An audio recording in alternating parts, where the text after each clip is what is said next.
Welcome to Circle Podcast, brought to you by Circle Sanctuary, one of the oldest nature spirituality churches in the United States, connecting people of nature-centered paths around the world. Join us throughout the week for a variety of shows discussing various topics, celebrating the divine in all of its forms through nature worship, rituals, education, and building bridges of community. Welcome to Urban Unwitches, a podcast to educate, inform, and expand the pagan community. Please join our Discord channel, Urban Unwitches Podcast. Follow us on TikTok at Urban Unwitches, and listen to all our past podcasts on your favorite podcasting platform. You can also join us on YouTube at Urban Unwitches. Now, back to the show. Hey, Kyler. Hey, Michael. Hello. Yay, we're all back together again. It has been a minute. We have been looking forward to this one. We have been. We've been counting it down. Yep. Yeah. Kyler, is there anything going on in your mad world? Mercury in retrograde in Pisces. I don't know if this is too crass a thing to say when it is being recorded, but it may kiss my delicate undercarriage. I am tired of the emotional Vesuvii that I have had to deal with. I have spent less time doing my job at my job than giving unbillable, uncertified therapy hours. I'm done. Like I need direct to come now. Like I can't anymore. My candle be burnt. She's crispy. I'm finished. So, other than that, everything. Yeah. Oh, that's great. I started cutting out my LARP outfit, and I got 3 pattern pieces in and was like, nope, I can't do anymore. Because it doesn't tell me how to lay the pattern pieces out so that it's right. I'm just guesstimating, and that really bothers me, but that's okay. Michael, what have you been up to? Oh, well, yeah, my candle's kind of crispy at both ends too, I guess. But I've been doing some fun stuff too. I've been doing more of my tarot workshops and classes and courses, back to doing a lot of live stuff again. And I'm really enjoying that. Like for the longest time, I focused on, making a lot of my stuff available online because people were asking for it. So and that, as you guys know, that's like a lot of work. So, I've shifted again, and I'm really starting to do a lot of in-person things, and there's just something about the energy and the connection, just the vibe of being in a room full of people that I missed so much. And so that's been fun. It's been fun doing a lot more of that. I'm also shifting. When I taught my tarot courses before, it was very sort of like secular, and I kept a lot of the heavy spiritual stuff out of it because I kind of wanted to teach and as wide a group and diverse a group of people as possible. But I started realizing that people really want like the witchy stuff. So I've been incorporating a little more of that, incorporating a little more like energy work into these courses, and talking to people about like tuning their environment and all the little like things you can add when you're doing a reading to just add the magic to it. And that's been really fun, and people have really responded to that. So that's cool because I love that stuff anyway. So it's great to it's great to demonstrate like energy to people, and how to make connections on a deeper level when you're sitting across or next to someone reading tarot cards. And talking about incorporating like a little bit of like palmistry into it, and touch, and how important it is to like to hold someone's hands and get that energetic connection going. So it's fun. It's changed my teaching approach, and I think it's really kind of invigorated what I do. So that's been a lot of fun. So I'm going to plug Songs of the Pagan Tribe because right now they're going through the major arcana and applying a song to each card. Oh, Ooh. Um, cool. so that's worth taking a listen to. That's also on Circle Hmm. Podcasting Hmm. Network. But I just noticed that they were starting at zero, the Fool card, and then going Hmm. forward. I just thought that was a neat concept in general, and another way to add that layer of association on top of what you're doing with the tarot. So, Songs of the Pagan Tribe is the name of the podcast that you can look that up on, and it's the most recent episode. Oh, Um, that's great. Yeah, I in my Tarot Magic course, which is only online, but it's also one I'd like to bring back in person. There's a journey into the Arcana, it's called, and you kind of work with one card for either a specific period of time or Hmm. mhm, until that manifests in your life, that sort of thing. And one of the aspects of that is like if you're working with the Fool card, you load up your playlist with songs about fools or foolishness, like what a fool right. believes and why do fools fall in love and things like that. And you just for each card, so you're just kind of like immersed in that arcana Hmm. for whatever period of time it is. So that is great. Thank you for mentioning that. I will look that up for sure. Cool. No problem. We are talking today about our favorite topic, or at least it's one of my favorite topics anyway. It's the laws of magic and the axioms of magic, which are two versions of the same thing, basically. Little different ways of looking at them, uh, but it's the same idea. And we talk about laws or axioms in the same way that physicists would talk about, you know, the law of gravity, the theory of gravity. Is it Hmm. the law of gravity? It's the law of gravity. So we talk about the laws of magic in the same way that these are principles that have been demonstrated to magicians over and over and over again. And so they have become a constant when you are practicing and or doing magic.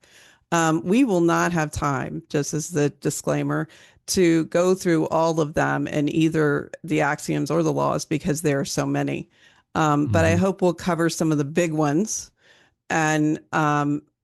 and start kind of with what the main difference is. I think I know what the main difference is between the axioms and the laws of magic.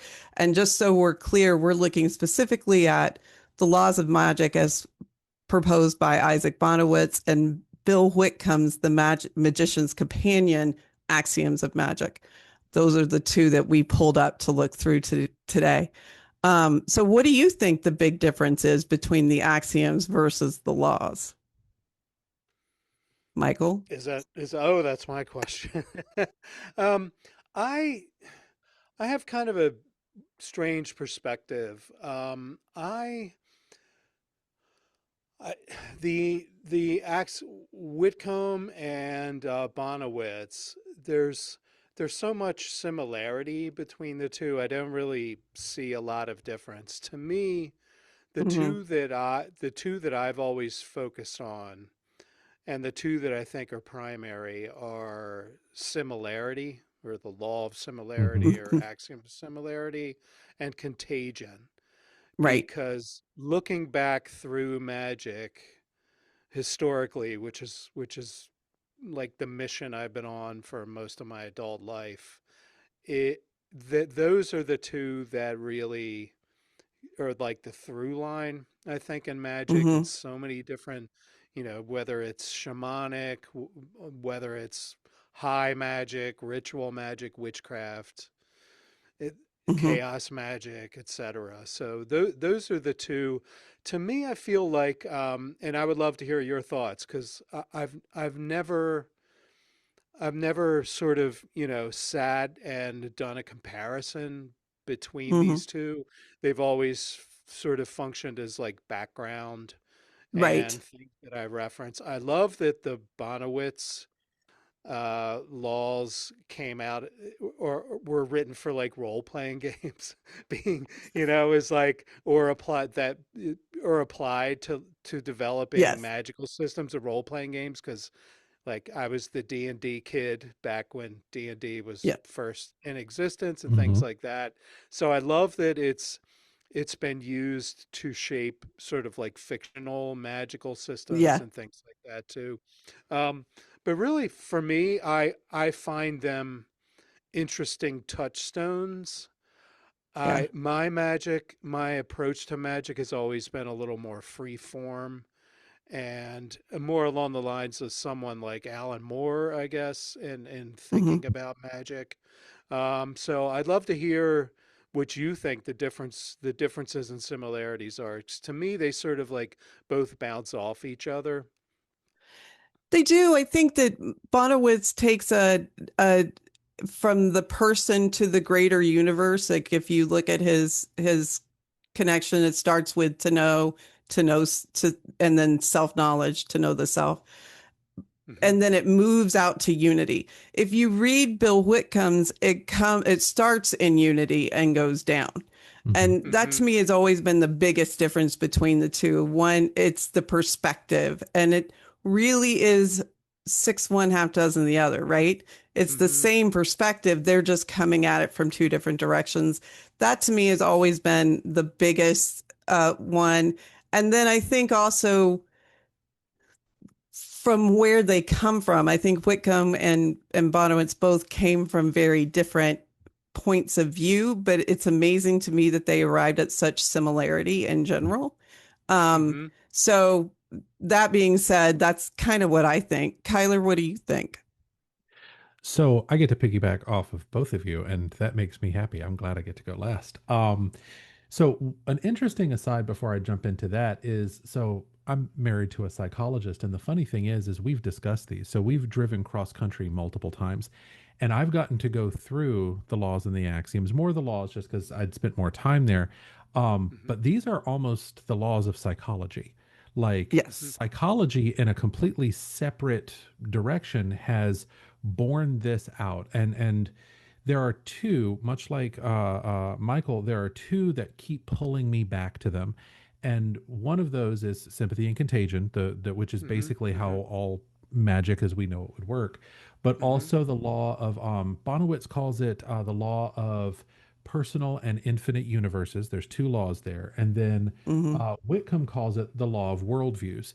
And Right. if you think about where we are in the world right now, depending on what information source you're looking at, you Hmm. have worldviews that are completely disparate, and these are deeply held Hmm. truths. So where is that through line? Where is that intersection? Because liminal places of intersection have power. Um, I think I agree very much, Dia, that it's the starting point and the arrival point kind of both looping back in on themselves, starting within and going without, starting without and going within, as above, so below. I Hmm. think the biggest difference is how thoroughly certain of his own intelligence Isaac Bonowitz was. I much of it is in the language. It's in the conceptual language. Like remember, Bonowitz was the guy who argued so well, he got a college to give him a degree in magic. So Yes.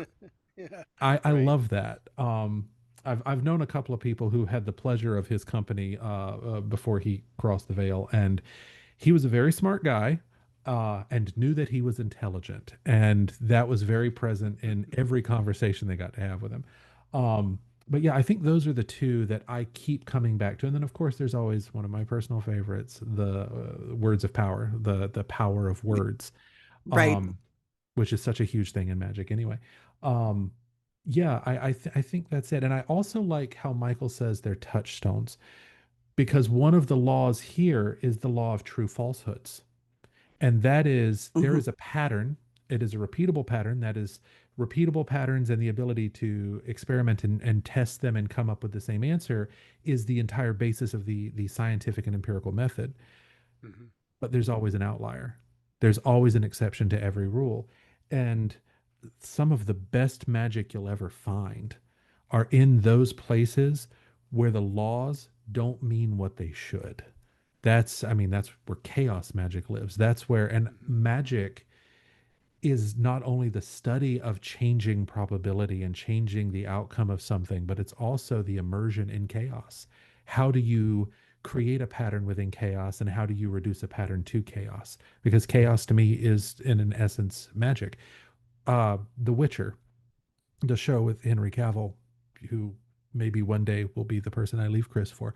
Um, the Witcher, the witches, the magicians there use chaos. It is the chaos, the element that shapes reality, because it is in a way the outgrowth and antithesis to magic. So I love that imagery in it, because it's, in a lot of ways, it's how I engage with like ritualized magic. Mhm. So why don't we circle back around to law of similarity and contagion? Do one of you guys want to talk to us about the law of similarity and what that means? Let me scroll to it because there's a lot of them. Yeah, there's I took some notes and pulled out some things I thought might apply tonight, and one of those is from Marsilio Ficino, the Renaissance magician, and Mhm. I love this quote, and I think this applies to similarity. He said, "Why do we think love is a magician? Because the whole power of magic consists in love. The work of magic is the attraction of one thing by another because of a Mm, certain affinity of nature." And I love that so much. I love that Mm. yeah. underlying concept behind natural magic, that a walnut looks like a brain, so walnuts are good for your Hmm. brain, and Hmm. the mandrake root, and it just, and colors and planets and metals, it's that, to me, is the metaphorical language of what he says love. One of these things loves the other, and that's why there's a connection there. I just when you asked that question, I immediately thought of that quote, which I Yeah. had written down earlier.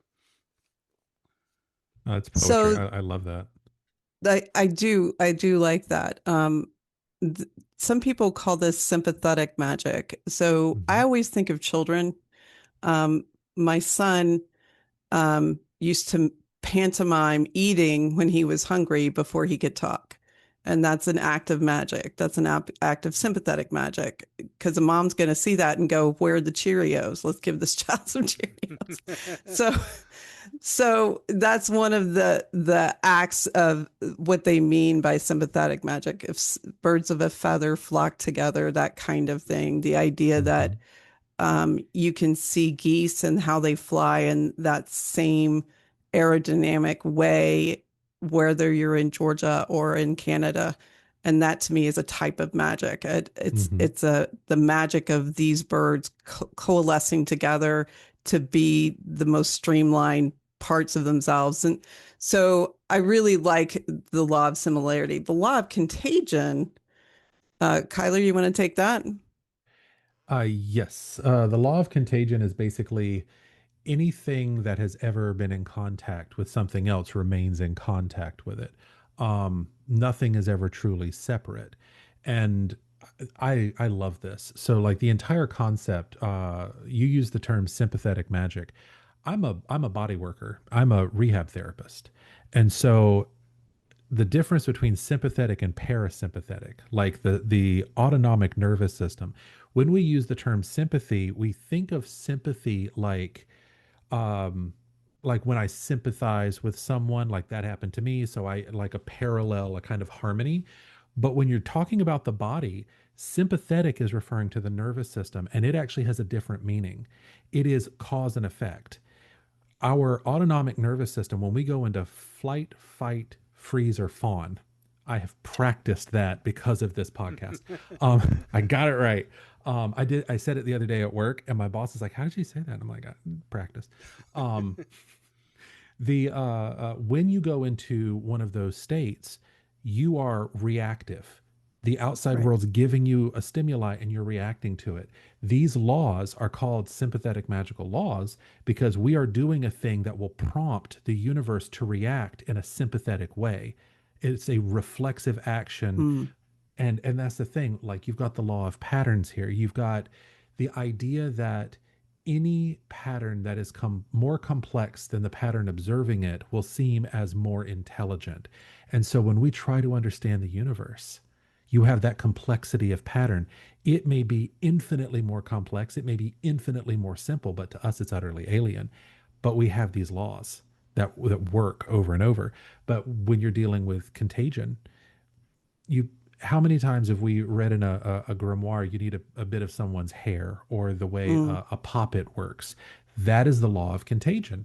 And I love the idea that once touching a thing, you're always in connection, that kind of reverberation, that umbilicus. I love it. I think most of the problems in the world come from this emotional Tupperware thing that we do. We like to separate things out so that they're more easily labeled. And I just hate that. Like, we are unified. We are one. Like, we have the same DNA in us that trees have. And then we want to imagine that we're somehow different in some way. So, yeah. So Yeah, one of the, I'm sorry, go sorry. ahead. No, go. No, go I ahead. was just going to say Contagion is something that's understood by everyone, whether you Mhm. Hmm. do magic or not. It's like I just watched. I went to the movies and saw a documentary about Elvis Presley, and I mean, just the charisma. He was at his top. He was at his peak form. Yeah, the movie's called Epic, and it's like some Mhm. unseen concert footage. But this was when the guy was just like at his absolute best before he got, Hmm. kind of not so good. And, the thing he used to do, he'd take these scarves and just, throw his scarf out or give it to, usually a woman in the Mhm. audience who's like, Hmm. screaming. And we all understand that, we all understand that a piano owned by John Lennon, the, Mhm. we get why people spend $1 million for something like that, why people treasure these things, going back to relics of the saints. And it's just, we all understand that. We might think it's silly. We might think, well, why would someone pay that much for a piece of cloth that sweaty Elvis had wrapped around his neck? But we get it at the same time. So Contagion to me is just one of the laws that everyone understands, even if they think it's kind of silly. It's also one of those things that, as much as I understand why people don't like using quantum examples Hmm. from quantum Mhm. Hmm. physics and things like that, and I always, when I'm teaching or when I'm writing about contagion, or I always say that this is a metaphor. I'm not saying that these things are entangled, but we use the metaphors from quantum physics are actually Hmm. very useful in magic, because that particle that interacts with the other particle and then is all the way on the opposite side of the universe still responds. So when particle A decides to flip, particle B, no matter how far away it is in space or time, also flips. So to me, Hmm. that metaphor is of contagion is really powerful, and it shows what you were saying, Kyler, which is that things, we are always connected. When we interact with something, it doesn't matter how much time passes, it doesn't matter how far away we are, there's still that umbilicus, I think you called it. There's still Mhm. that umbilicus between the two. Yeah. Oh, yeah. Tyler and I both took a deep breath at the same time. Yeah. I was Let's like, all is he take a deep gonna breath together. speak? Okay. So I have a couple of things just to point out. One of the reasons why the ancients viewed mathematics and music is because of their underlying patterns and those patterns that are reflective in nature. It's part of why I love sacred geometry so much, is because it's a pattern that explains nature, and nature explains that pattern. It's the Ouroboros, is that how you say that? Ouroboros. This Ouroboros, Ouroboros. the Ouroboros that's eating its tail. It's is that kind of connection. And then, a simple way that you can see contagion work for just an everyday witch is in water. And so I had some friends go to Breeze Well, and they brought me back a little tiny bit of water, but I propagated that water by simply putting it in other water. And so I've Hmm. had Breeze Well water ever since, because it's been propagated, because water will take on the characteristics of what it is exposed to. And that's one of the simple ways that witches run into this law of contagion, maybe without even thinking about it or understanding that's what they're doing. I just wanted to point those two things out. Kyla, were you getting ready to say something? So two things. One, on the law of contagion. And you were talking about these things that are famous for weird reasons, like Elvis's sweaty scarf. Here in Seattle, we have something called Mopop. It's the Museum of Pop Culture, and it is absolutely phenomenal. Love it. They've had some wonderful traveling exhibits. I got to see the house that the Leica Studios, like I think it's called Leica, Coraline, the actual house Mm-hmm, prop Hmm. that mm-hmm, they created for Coraline. But when we Wow. first got here, about 4 years ago, they were having an exhibition on Afrofuturism. So, what, from the African and African American perspective, does the future look like when you utilize their color, their designs, their shapes, their patterns? And one of the things they had was the dress that Angela Bassett wore in Black Panther when she was playing Queen Ramonda, and one of the Black Panther suits that Chadwick Boseman wore. Chadwick Boseman had just passed. And I Hmm. remember, and one, I love Chadwick Boseman. He's just a wonderful expression of the human existence. And I'm standing there, and I remember just staring at it and being overwhelmed with an emotional sense of loss, because I knew that Chadwick Boseman had just passed, and in the way he had passed. And that became a symbol. And it connected back. I remember actually getting flashes of the movie, like my favorite flashes of the Black Panther movie. And then I loved it so much, I went back and I watched all the other things Chadwick Boseman had been in. So that popped into my head when you were talking about the Contagion, and I had to throw that out there. Hmm. If you're Hmm. ever in the Seattle area, definitely go to Mopop. They have a whole section Hmm. on movies. Saruman's staff, Gimli's axe, the Wow. lion's outfit from Wizard of Oz is all there, and it's Holy like you're moly. walking. Oh, it's so cool. The other thing is, one of the little brain riddlers that I give to my students: if you go to the beach and you reach down and you take a cup of water from the ocean, is it still the ocean? Hmm. And it's one of those things that no matter how many times you ask it, there's a bunch of different answers to it. But if you ask someone who is an established practitioner, you know the answer is yes. They're connected. They are always connected. They are that is a drop of the ocean, but it is still the ocean. It is one bit of an elemental of the greater indweller of that. Um, but watching newbies wrestle with that and know that there's a deeper answer, but not quite know where it is, the chaos gremlin in me kind of loves that bit of frustrated, like rolling around in their own head that they're doing, and I'm like, love it. But it is the core of the concept of contagion. Out of beyond similarity and contagion, is there a principle of magic or a law of magic that you come back to over and over again? Who's that They're one thinking directed it. at? Either one of Uh, you, take it away. I'm scrolling through them all because they're uh Well, I do have one, because this very mhm. afternoon I had a conversation with my mother and my niece about conspiracy theories and the Mm, human like propensity, the need to extract patterns where there are probably not patterns. Like mm, the recognition of patterns is absolutely integral to what we do. To know, to will, and to dare. You don't do a piece of magic if you don't know how your interference is going to change things. Like, you have to know before, during, and after, and be willing to accept those consequences. So we were talking about conspiracy theories, and my niece had a list of conspiracy theories, all of them disprovable by a few logical questions, like moon landing stuff and Hmm. vaccinations turning you magnetic. And yes, Walmart Magneto was mentioned, and I got the stank eye from hell. Um, but it's still one of our best ranked TikToks. So there you go, Ma. She's gonna set me on fire. But I think patterns, the law of patterns. But then also just one of my favorite is the words. Like words have meanings. I'm a giant word nerd.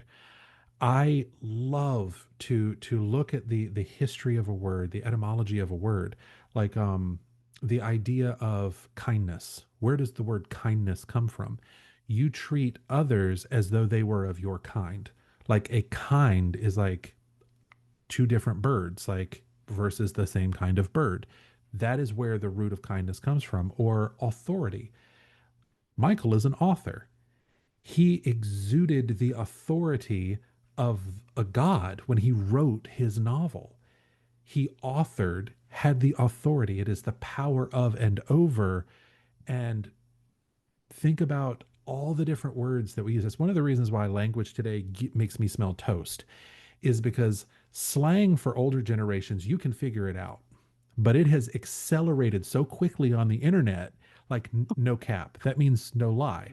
How am I supposed to get that? I am 42 years old. I can parse archaic Greek better than I can parse modern slang. I have reached that age, and it happened way sooner than it needed to. But words, the law of words is one of my favorites. That reminds me of the, I don't know if it's one of the laws, but the power of names. Yes. Mm-hmm. Um, you Yep, know, it's on both of them. and that's what I couldn't remember if it was on one or both, but the whole idea of names as holding magical power, holding a Mm-hmm. person's essence. I think I first encountered it in Ursula Le Guin's books when I Mm-hmm. was a kid, Earthsea. And I even did a talk once on magic and Earthsea.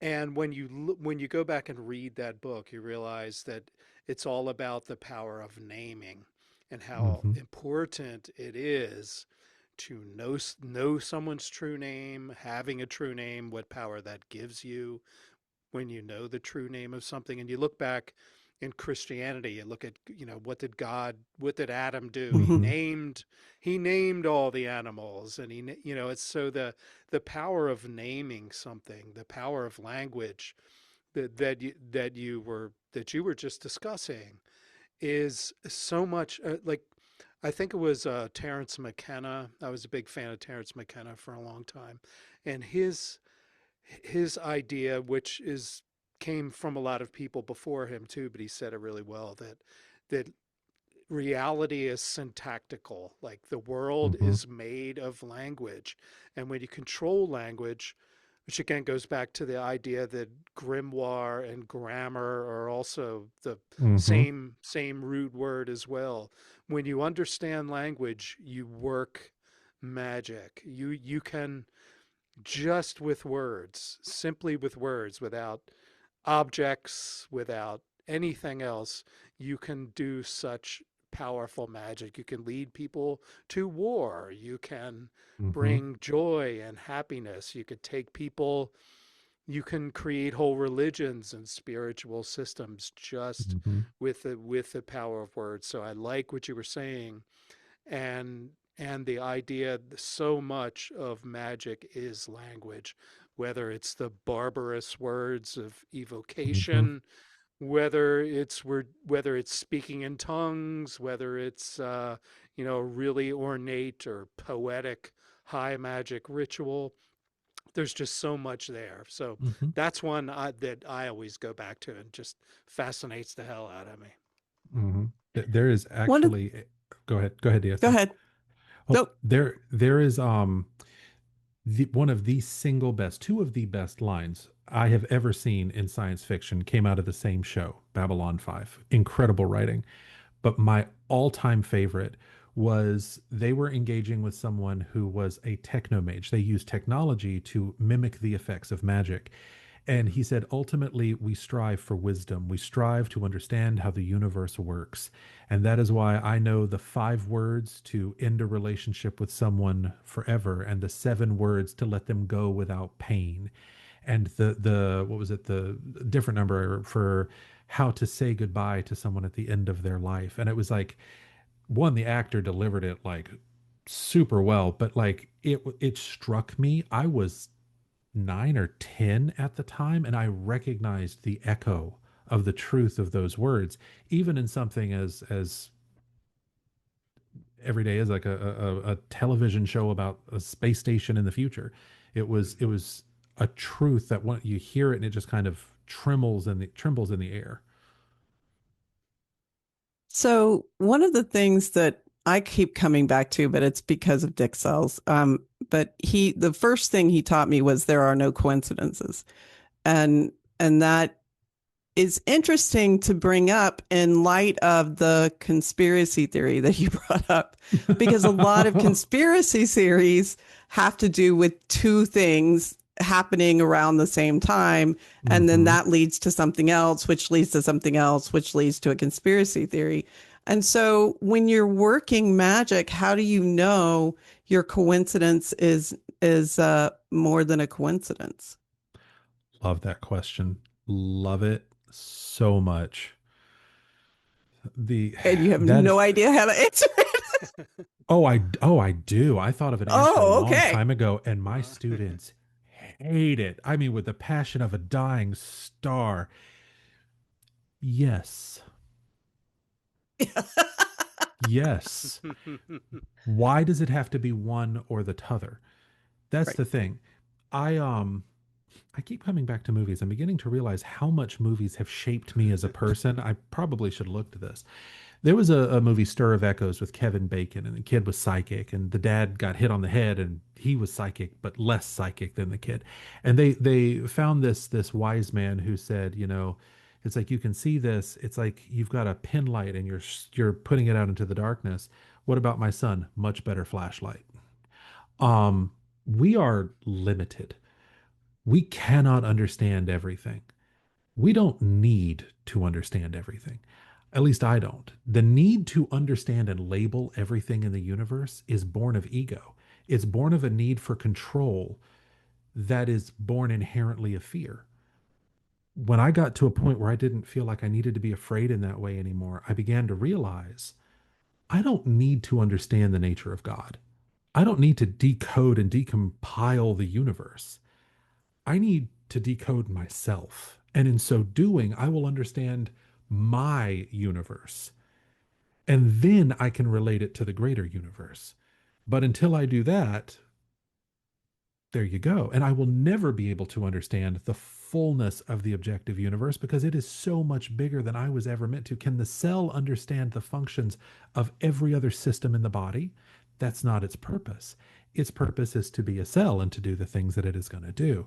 And if it affects other cells around it, that's great. Maybe you're a stem cell. Now I'm killing a metaphor, but the that's painfully, it's screaming for help. But like that's the thing. I don't need to be more than I am. And in doing that, it's opened the door for me to be more than I ever could have been without that understanding. That's as within, so without. That's the paradox, also another law. Yeah, that was my response to that. What's your response, Michael? yeah. I think when you're doing magic, you have to separate separate out your scientific objectivity from your metaphorical understanding of. So in the case of us, you do a ritual, something happens that seems to confirm your your will, whatever you were trying to connect with, a message, a synchronicity. Um, I think you have to take that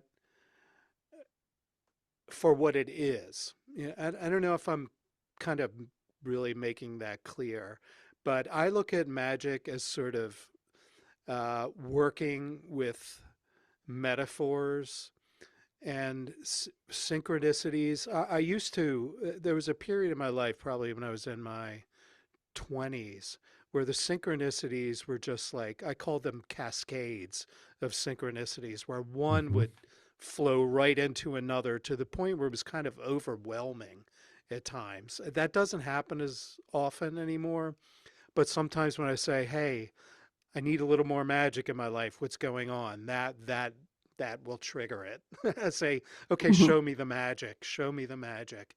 And that will make things happen. And that's always kind of that's a that's a beautiful, vivifying sort of experience when it does. But I'm always when I don't look at rituals, particularly if I'm trying to make something happen, let's say, versus like a theurgical connection or self improvement, that sort of thing.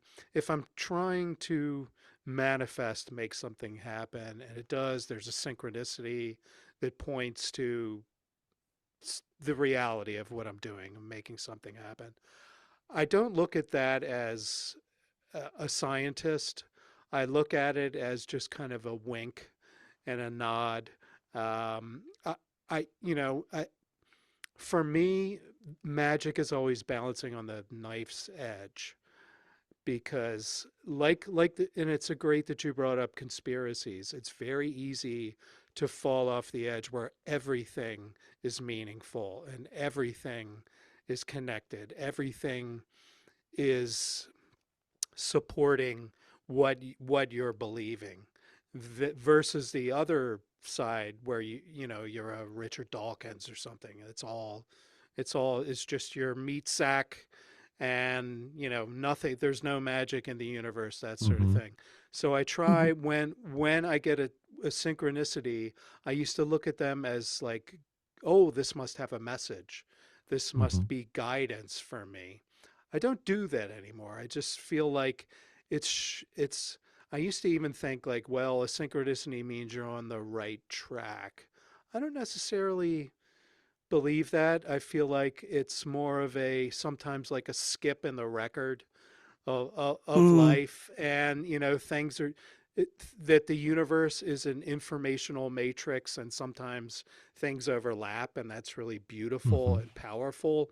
But I don't necessarily buy that it's always a message. So that's a long way around of saying that when something happens that seems to confirm a ritual or a prayer or an action, I just take note of it. I don't. I. It's easy to start dissecting it and thinking, well, was this? Could I explain this by this or that or whatever? I just thank it for happening and just move on. I think Mm-hmm. there's a danger in getting, that the idea that when things tip so far into everything is meaningful, that you're bordering on schizophrenia at that point. Mhm. There's Mhm. there's a danger. So that's a very long way of saying that I I approach magic and the outcome of magic very much in a poetic way, and I don't try to dissect it. I don't try to rationalize it. I don't even say necessarily that, wow, I made that happen. I just kind of embrace it. Mhm. If that makes sense. Mm-hmm.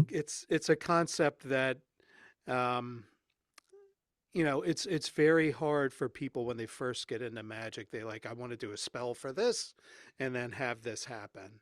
Mhm. They have a synchronicity. Oh, that's meaningful. That means I did this, or the message is this.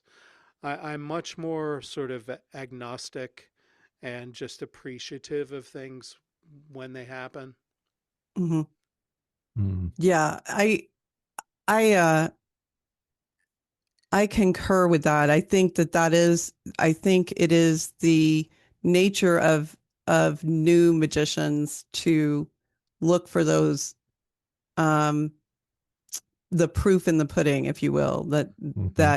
that but I think the more powerful magicians live in a world where magic is.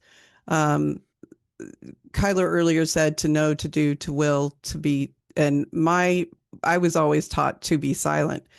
And Hmm. the idea was you were silent because you didn't need to speak anymore because you were in synchronicity with the universe itself. So naturally synchronicities were going to happen to you because that's where Hmm. you're at.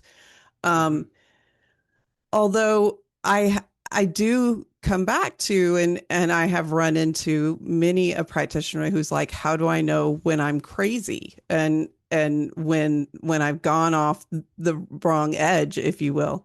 And I've always said, when they want you to hurt yourself or someone else, that's a really good moment to maybe reconsider. Um, and then also, I think that ego has a resonance, and over Mm. time, you can learn to spot your own ego. But that goes back to being within, as within, so without. As you understand yourself, then you have a better idea of dealing with the world universal. We dove right into this conversation and we didn't define magic at all. there's, there's just this, well, you guys know what we're talking about, right? So why don't we each give a definition of magic? And we'll start with Michael. Oh, I was wondering if I was going to get that question. Hot seat, you're the guest. This is so difficult for me, because it's such a big question.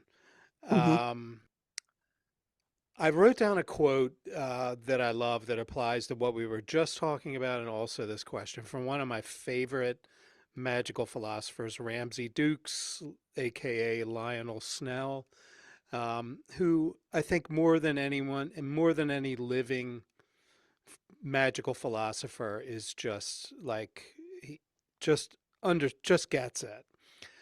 And this quote I wrote down because I didn't want to forget it. He says, although magic clearly exists, we all know that it does not really exist. That means there is always a spirit of play when we are doing magic, and the spirit of play is the best ever defense against superstition. And that nails exactly what you said about, am I crazy?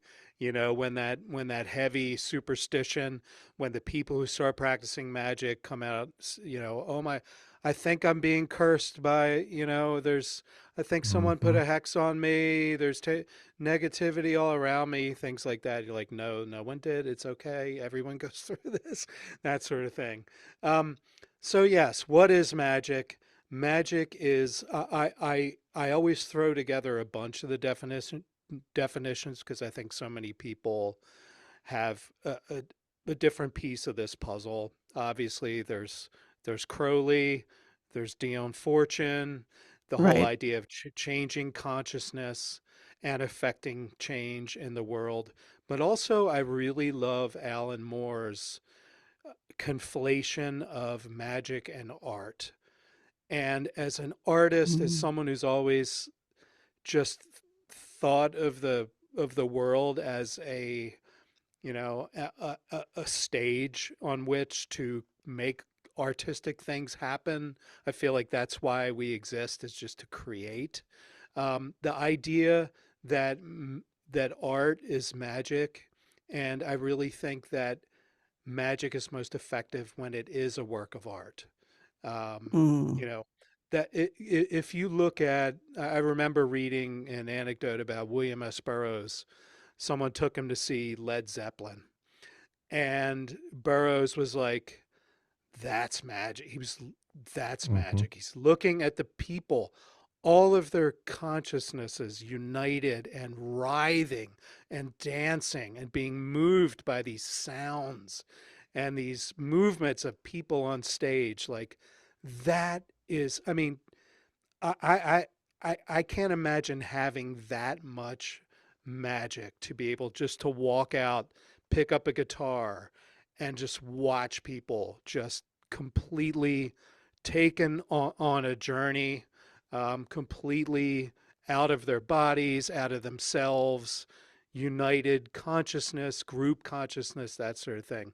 To me, But if you're sitting in your basement and you take out your little altar, which is just a plastic tub, and you put your black velvet cloth over it, and you perform a piece of magic, you do a magical ritual, that it can still be profound art. If you do it in a way that brings your full self, that brings some aspect of creativity. So of all the traditional definitions of magic, to me, and I think it's Alejandro Jodorowsky said something like, a magical act resonates on the fabric of reality. And Mm. if you do an action that resonates and reverberates, that's a magical act. So to me, all of those definitions, Crowley's, Dion Fortune's, that are the most common Hmm. definitions that people throw around, they're kind of superseded by magic is art and art is magic. And if you create something that resonates, that ripples, that affects other consciousnesses or changes reality in some way, that's magic to me. Hmm, Well, then Taylor that's Swift is a beautiful. god. She got a Kelsey. Yeah.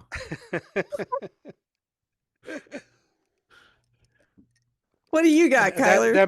that may not be my style of musical magic, but it is definitely she's Yep. working on the consciousnesses of Mm-hmm. lots and lots of people in a way that is hard to just kind of quantify. Mm-hmm. Oh Oh, Yep. yeah. she's a good singer. Well, maybe. Oh, she's a good song. Well, there's something else going on there. Yeah. Yep. She managed to am I allowed to say piss off? Can we say that in this piss Hmm. off? Sure. Okay. She managed to piss off all the people I don't like, so that works. Yeah, right. That's Yeah. that was a magical act. So I think in a big way, as a traditional media artist, I agree with Michael in a big way. To me, magic is the art of exchange. He described Led Zeppelin. When you go to a concert, there is a projection of emotion, and then it lands with the people, and they add to it, and they reflect it back, and it's this resonance loop back and forth. Hmm. My practice is very much about relationships with the spirits that I'm working with. I give to them and they give to me. And together we make something more than we were apart. And then we do something. And that something resonates on the edge of reality. And there is an exchange. We give of ourselves, our energy, our anima, our pneuma to the universe. You put that quarter in, and then the universe gives something back. The rune of Gebo is the rune of exchange, and it's within that rune that I've probably found like my deepest philosophical understanding about what magic is. The idea that you don't get something for nothing. You have to expend some of yourself. The thing is, if you are living in a harmony within yourself and your energetic, your magical, your spiritual environment, there is always a return of the piece of you that you gave up. We are all connected. Everything and every point everywhere is connected. And the more you understand that, the more that you fall into the liminal places between the points of reality, is the deeper into the magical, the spiritual well that you go. You swim within a sea of possibilities because reflexively, you are the sea of possibilities. It's like the idea of, well, we'll use a nuclear bomb because we've been talking about that for weeks now. The power of a nuclear bomb comes from the fact that we have a material that is nuclearly unstable, and we can break those bonds. And so the energy of creation is literally released at the breaking of those bonds. That's because the greatest power is found in those infinitesimal points of which we are all a part. That may have not made a lot of sense, but it made sense in my head and it works for me. Mm-hmm. No. Mm-hmm.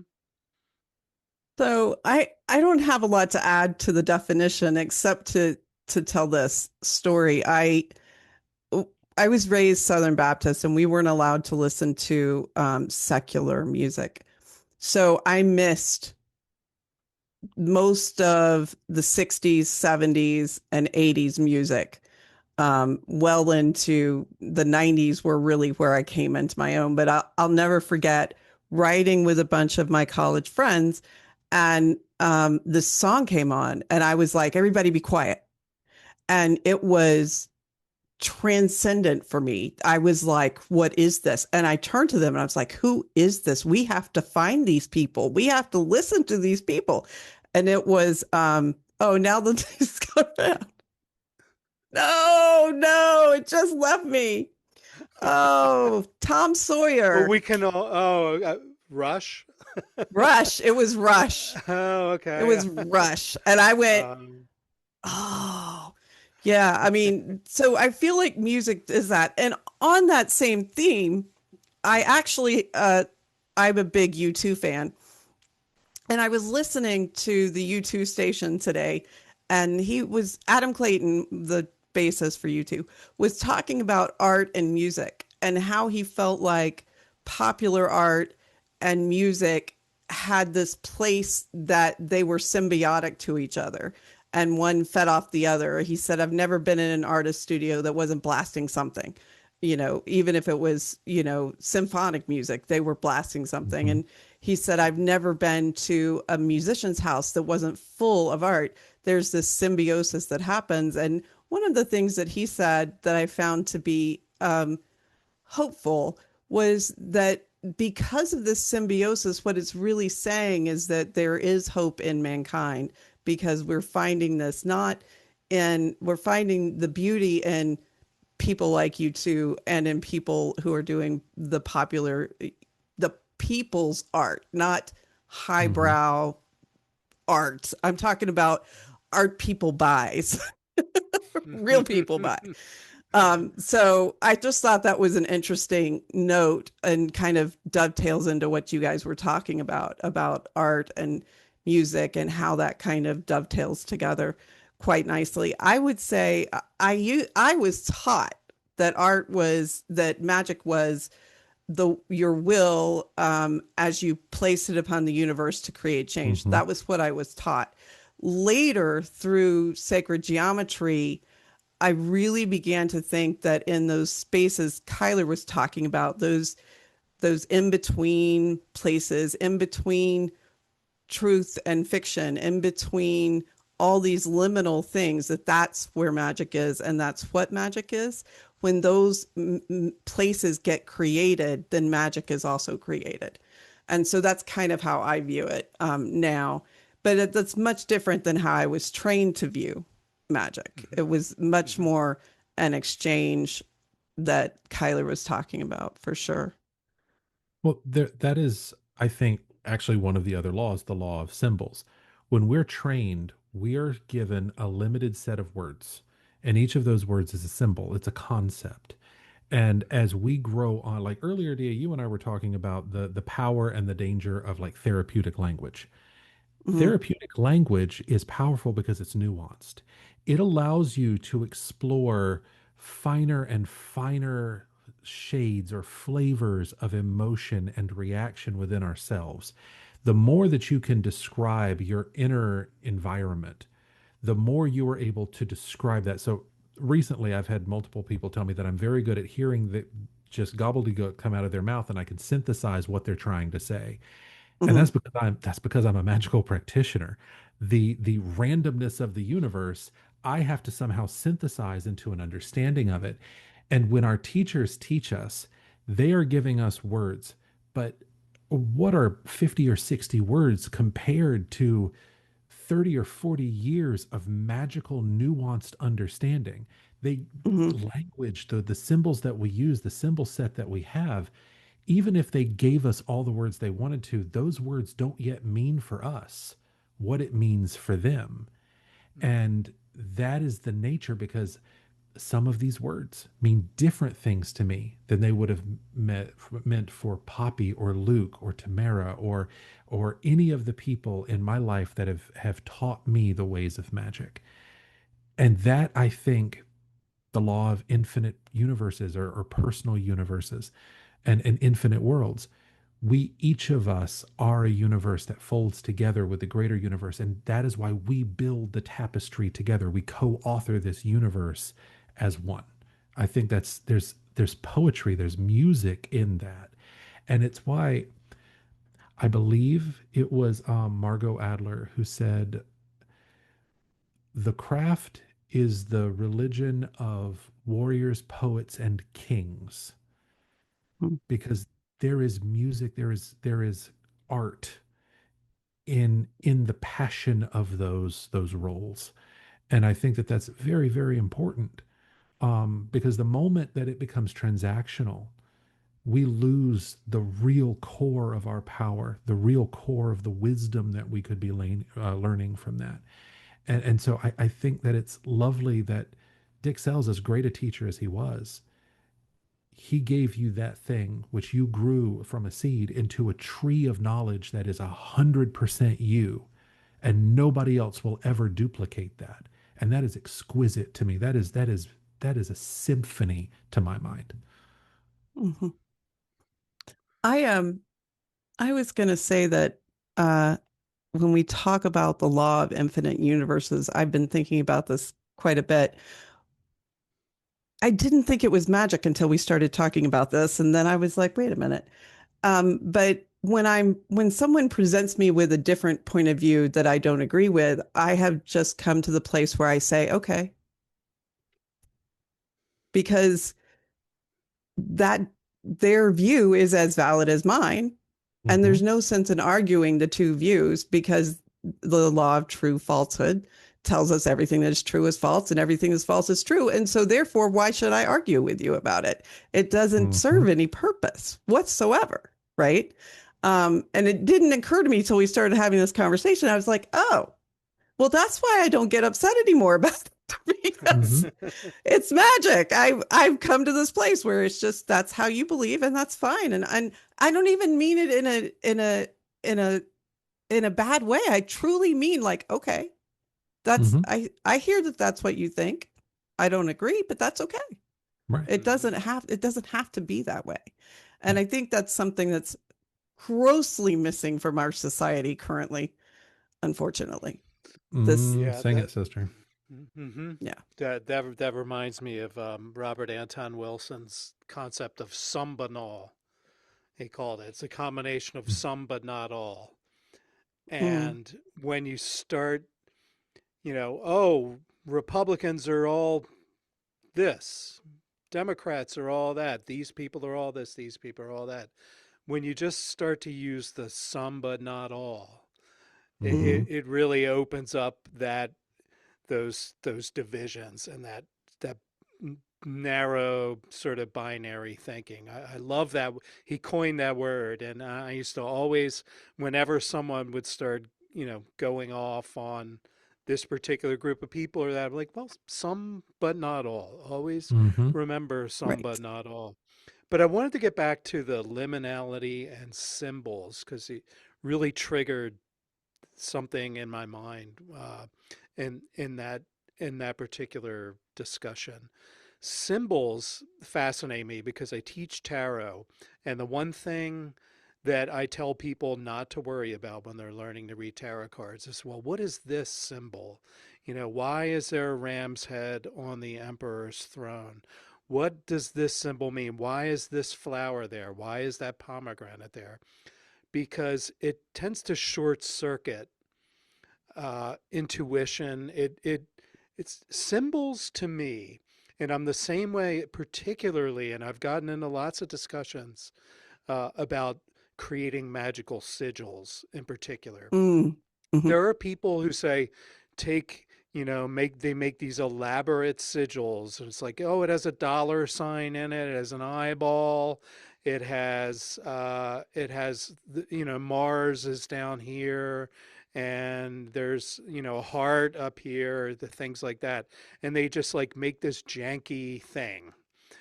And to me, that is not magical at all. It is so the opposite of what I think a powerful sigil should Right. be. I think if Yep. you make a sigil, it should have nothing recognizable about it, but it Right. should feel like something. It should feel Mm-hmm. like an Mm-hmm. alien alphabet. It should still communicate something. And that there again, that's that liminal aspect of and particularly with symbols, I think the more a symbol should not a symbol is not a sign. You know, a stop sign is not a symbol.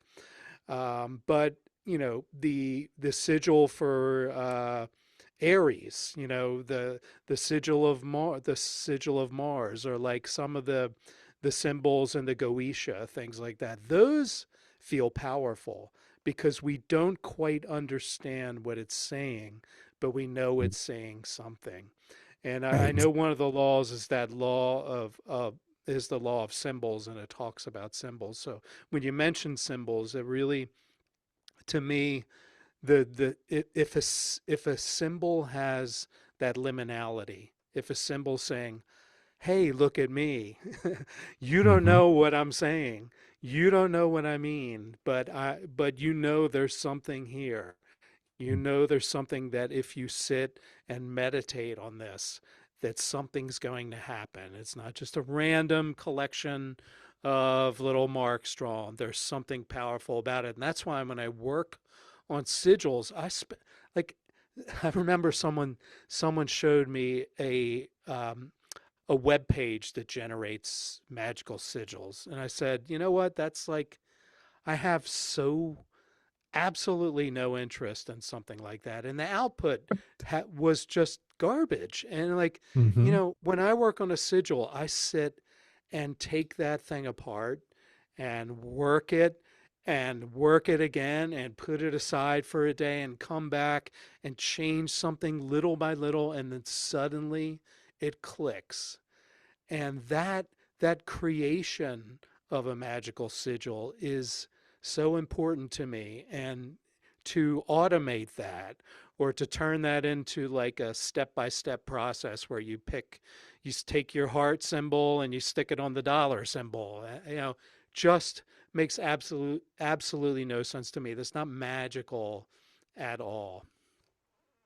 No, I agree completely with that. I think I can't believe somebody did this. I'm a little Oh, stunned.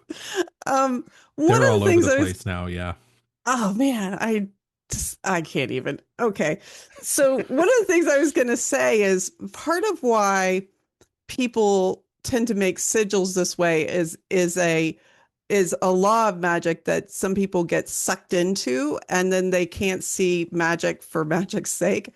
And that's the law of association. And when you're a baby witch, you get taught a lot. Well, what color is associated with your working and what planet and then what aspect and then what this and what that and how can you build up these associations? But you can build up 50 bazillion associations and nothing is as powerful as the time you spend in creating something that is unique Mm-hmm. and to you. And the other thing I was going to say about symbols is one of the things that I teach is symbols that are yours. So Mm-hmm. what I see in a symbol is not necessarily what Kyler sees or what Michael sees. That's because these symbols are talking to each of us in a different way. And so one of the things you need to learn is your symbol set. When Mm-hmm. you see a certain symbol, what does that symbol mean to you? And then use that symbol set instead of, even a dollar sign, because maybe a dollar sign doesn't mean money to you. Maybe it's Mm-hmm. the cent sign, or maybe it's something else completely. It has to be something that's relatable to you. So, unfortunately, I feel like the law of association gets kind of overused and Mm-hmm. especially hammered into baby witches and one of the things you can do is let that go. Like, just Yeah. what Yeah. is your association? That's far more important than a book of associations that someone could give you or doing something off the internet. Yeah. Preach. Very much agree. Yep. Sing it, sister. Testify.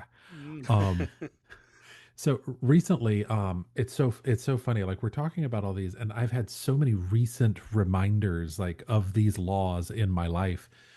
We have made a wonderful set of friends here in this couple he's actually the reason I got the job that I've got now, and he is married to just a wonderful human being. She is kind and sweet and considerate.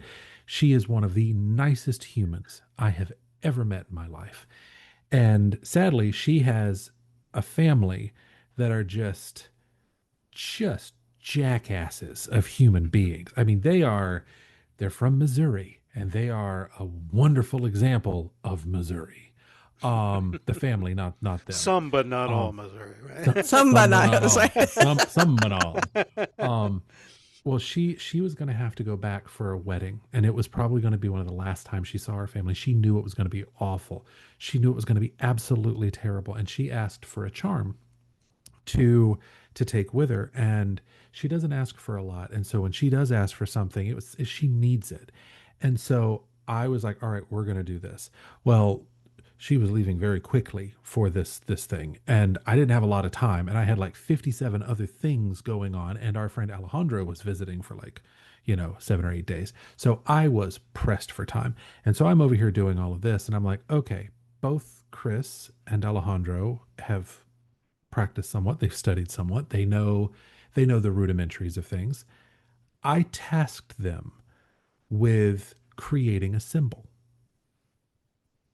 And it was so funny because like I kind of talked them through it. And then I'm like, all right, so you've got all these words. What are symbols that mean these words? What do these mean to you? And the number of times that they kept running in here asking, does this mean this? Does this mean this? And I'm like, what does it mean to you? Every time, every subsequent time, you could see like that left eye would get big and that right eye would, I mean, they were not happy with my answers. But they finally got it all together. And I'm like, okay, now you're going to take all these different symbols that you've got, and you're going to put them together. Okay. So they did. And they put it all together. And it was a squished spider. It was ungainly and ugly and terrible, just absolutely awful. And I'm like, okay, I have to carve this into amber. Can I make that into amber? And they're like, oh. So they go back and they pull it apart and they put it back together again. And they came up with a couple of end pieces for me to choose from. And I'm like, okay, which one is the right one? And they looked at me and there was hatred in their eyes. Well, we're asking you. And I'm like, which one is the right one? And they looked at me again and I'm like, you know the one that's right. Which one is the most beautiful? Which one does your eye go back to when you're not thinking about it? Right. And they both went to exactly the right one. That moment when you take what should be and throw should out the window like your roommate's cat, watch it bounce. I'm having cat based, and you allow yourself to be in that moment of you and truth and that conversation that's happening inside. And it's so important because the rules get in the way of that simple beauty, that simple poetry. Poppy had a phrase that I've recently re-remembered from like 20 years ago. You can't see the magic for the spell. Mm. Yeah, And beautiful. ooh, that got me. I love that to the day that woman passed beyond the veil, she was like, I made no better a witch than I did a Christian. She should have been Pope because she was one of the best witches I'd ever met. But so humble. Loved it. Mm. Well, goodness, time flies when we're having fun. What are Can't your believe. final Yeah. thoughts, Michael, on magic? Oh man, wow. Such big questions. My final thoughts on magic are, I don't know, just like I think it flows into the last couple of bits of conversation we've had is make it yourself, make it of yourself. like you said, put away all the books of charts and associations and make it your own, and make it beautiful, make it artistic, make it reverberate on the fabric of reality. Like everything, Mm-hmm. make everything you do magic. That's really, I, I feel like when you become a, a a better and better magician, the magic just sort of happens without you having to do all the stuff anymore. And Mm-hmm. the metaphor I've always loved is, and I've never surfed in my entire life, but when surfers, they wait for the right wave, they get on that wave, and then it just carries them almost Mm. with as little effort as possible. You don't want to, the more effort you put into trying to steer the surfboard, you're just going to flip and fall into the water and get eaten by the sharks. But just when you learn to live magically, when you try to make your life a magical act, a a creation, when your interactions with people, when you try to make every connection that you have an aspect of magic somehow, when you start seeing reality as a canvas, or a magical virtual reality program, and you just start living magically, living ethically, living magically, bringing creativity and joy and love and connection to what you do. I feel like that's when you can put down the tools and use those tools, make them, but when you do use them to further that general practice of making your life an act of magic. Mm. Mm-hmm. Tyler, what say you?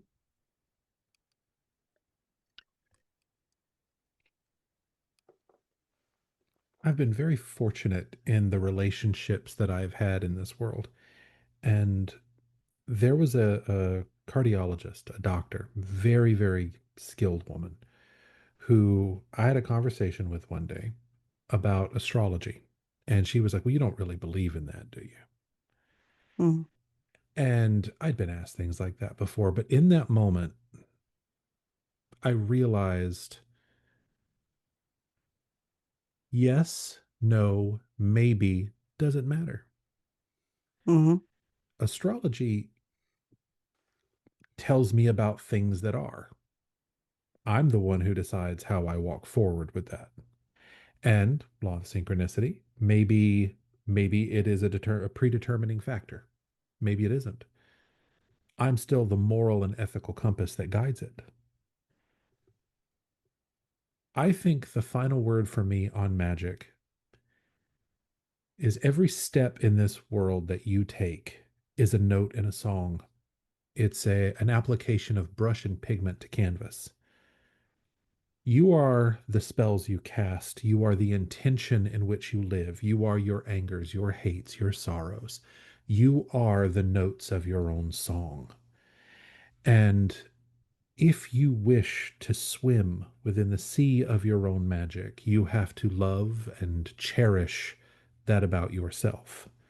You are your own in between places.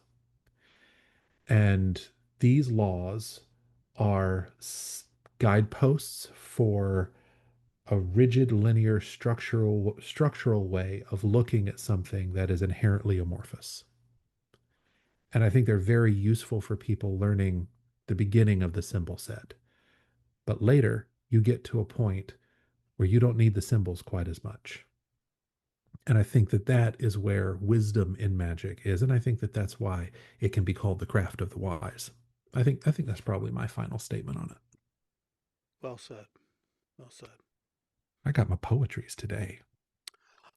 You made me think of another quote. Sorry, no, that was my last word.